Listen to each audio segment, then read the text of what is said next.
a prototype of Gandalf and modern fantasy wizard. That is what a modern person associates this faint concept of Väinämöinen, if they have ever heard of him. First time this man's name was written down in 1551, and he is listed as one of the pagan gods of Finland, that is worshipped by the tribe of Tavaslandians as a maker of songs. His name originates from the word Väinä, and it appears in many place names in Tavaslandia's waterways. His name seems to be associated to a slowly streaming water. During the Age of Enlightenment, these Finnish pagan tales turn into area of interest for the educated and the learned minds. These songs that Väinämöinen has blessed his people seem to be spells, and this name Väinämöinen appears all over in Finland and not just in the area of Tavasland. By the end of 19th century, almost all these peasant tales are collected in written format, and it looks like Väinämöinen plays many roles in his lifetime. He is a god, demigod, a hero, and basically a jack of all trades. He is the original blacksmith that made the first iron tip arrows, excellent boat maker, musician, wizard that has visited the afterlife. If you pray for him, he can help you catch a bear or stop a bleeding wound. And he brought the first fire on Earth, and generally was the critical part of creating the world, since he has been here forever. He is the most central figure in the Finnish pagan mythology, no doubt about it. The collected poems from him are numerous and varied in their versions. I want to point out some roles that I think are very important for this character. I don't try to make a point that he is a historical figure or literally a god, but I do think he is a heavily edited character in these poems. I think the most important trait of him is his age. He is described as a wise, but many times as old and eternal, with long white beard. Although in European culture this respect for age has disappeared, I think this is a very important factor to understand from a mythological character. He is the oldest one, thus he is automatically the leader of men. In many ways, he is gathering the biggest load of wisdom that there is. Before the education system, a man and woman would learn everything they would need to know from their parents and relatives. It is very troublesome to gather experience for skills that you would need for survival in adult age. Thankfully, there are some people that live old enough and can tell you how this world works. Väinämöinen is the first man on Earth and has been here since the beginning. Poems are various about his origin. He might have been before Earth itself, or he was born here by himself. Eastern Orthodox saint mythology created him a mother from Saint Irene of Liege. One tale tells us that he is one of the 12 sons of a giant Kalevi. This giant Kalevi was written down as the leader of Finns in 6th century Anglo-Saxon poem. Giants were generally seen as the people who had lived before men and left weird shapes to terrain. I think this Kalevi family connection is somewhat supported by the name etymology for celestial objects. For example, the belt of Orion is Kalevi's sword, but it is also known as sword for Väinämöinen. In the origin myths, Väinämöinen is depicted as the original blacksmith who builds a horse from iron and then rides the metallic creature into the water. His younger nemesis Joukahainen shoots him down from his horse. This wounded Väinämöinen floats on the water and a bird lands on his knee to make a nest. This hatching creates heat and apparently it burns his knee. Väinämöinen shakes his legs and the nest with its eggs fall down and break to the sea. From these eggs we get Earth as we know it. This myth of creation with the eggshells is Baltic in its origin. Other Baltic tribes don't put Väinämöinen or any other man into it. So who is this Joukahainen that tries to kill Väinämöinen in the original myth? He is a human, but obviously from the opposing team. The chasm between these two factions is natural and old as the world itself, and that is why it is synthesized together with this origin myth. Notice how world is filled with water and there appears the first boat maker. Finland was full of waterways, and Finno-Ugric people mostly populated this land thanks to the skill of navigation. Joukahainen is described as a young man compared to Väinämöinen, showing the audience how youth can't compete with maturity. In a famous poem, these two wizards compete in spell songs. It is Joukahainen that foolishly challenges Väinämöinen to this contest. When Joukahainen sings his spells, they are just aesthetically pleasing nursery rhymes. So when Väinämöinen gets his turn, his words shake the ground, boil the lakes, and it creates a swamp underneath Joukahainen where he drowns. That is a big difference in skill set. Joukahainen is also described as rivaling tribe shaman from north and is quite hostile towards Väinämöinen in these tales. Again, is this some old tribal warfare propaganda? Maybe.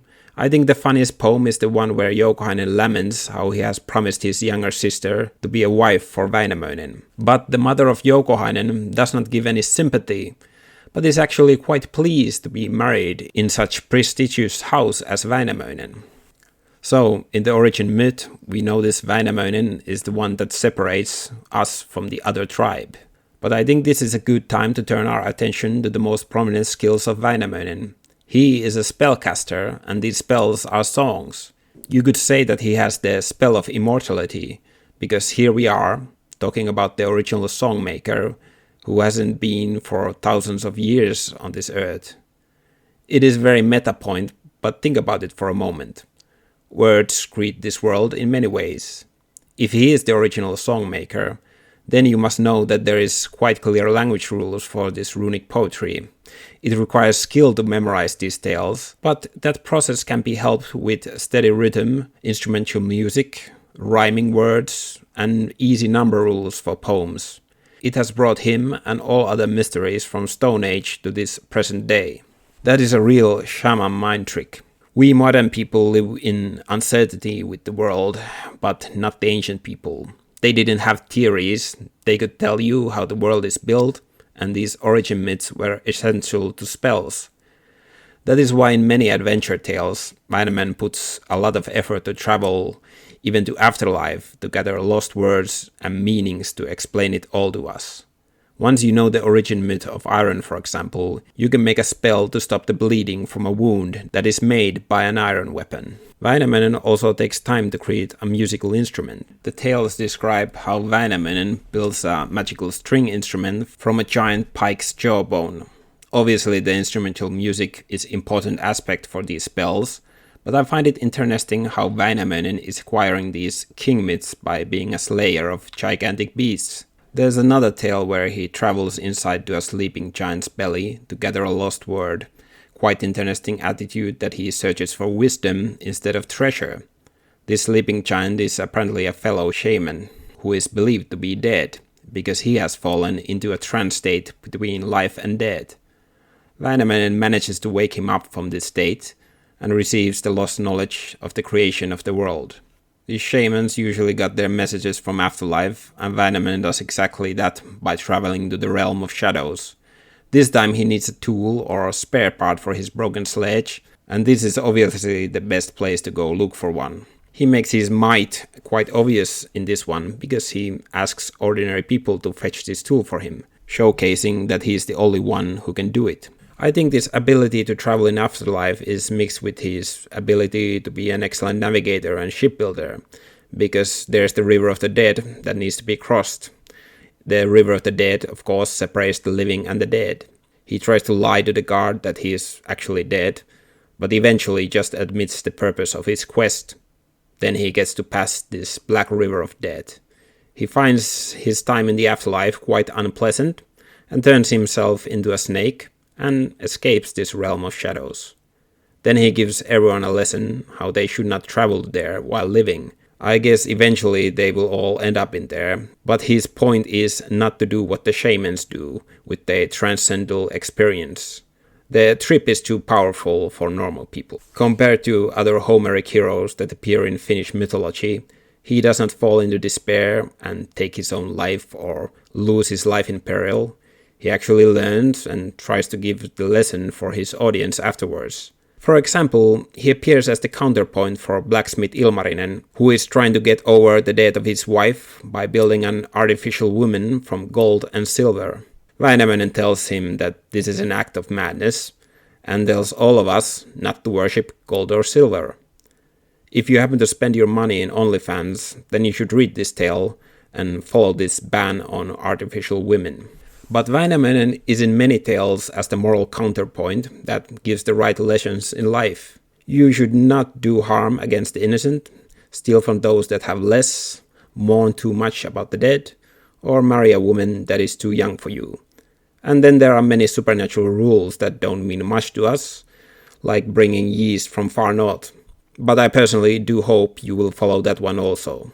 But he can be quite immoral also, and very much a Homeric hero that plunders for treasure, but even that is made quite thematic and not that straightforward in the many narrations of the tale.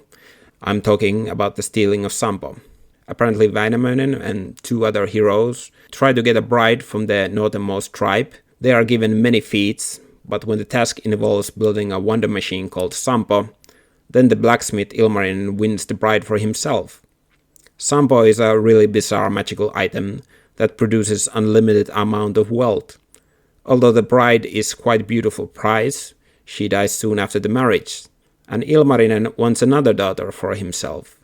But the trade has already been made, and the northern tribe is, thanks to Sampo, living the good life. And Ilmarinen gets nothing. But when Väinämöinen hears how well off the another tribe is doing, then they quickly go to loot back the Sampo for themselves. There is of course an epic battle, and Väinämöinen with his men is victorious. The treasure is lost because Sampo falls to the sea, but its pieces travel to the shores and spread their wealth for everyone once planted to the ground.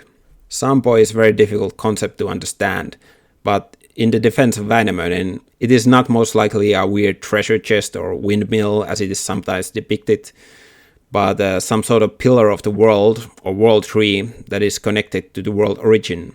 So once again, the price was something else, and I find it interesting how everyone got their share of it, because it did not just increase the wealth of Väinämöinen. For many heroes, they meet their end in many versions of their tales. But Väinämöinen has quite a different end. He is eternal man. He can't seem to die, but he can be exiled. When new king is born, and he manages to speak as a child about all the wrongdoings Väinämöinen has done. First of all, Väinämöinen wanted to kill his child without a father, because he thought it would be a freak. But I think it is quite revolutionary that a young child would teach the old. This new king is born from a virgin, and in some versions he is described as Jesus Christ, but in earlier versions he is called Kaukomieli, which means far mind. Wizards had these special names connected to word mind, and you could figure out what their ability was. For example, salt mind would mean a wizard could forecast the future from salt. But this new king is far mind. I guess he can see the future, or gets a hold of the future, by banishing the old ruler. I think he's born without a father to represent that he can match Väinämöinen and build this dynasty of male lineage from nothing. Väinämöinen sails away with his knowledge. In some versions he makes a pledge to return when he is needed again, but sometimes he says nothing, and other times it is made quite clear that he sails to the river of dead, meaning that this legacy ends in death, like for every man. I think Väinämöinen represents the hope of the Finnish tribes, that knowledge and wisdom is the path to follow. He is the eternal man that gathers a lifetime of work and passes it forward. I think this is how people see the circle of life from man's point of view. You hold on to your heritage of experience because it will make the future possible.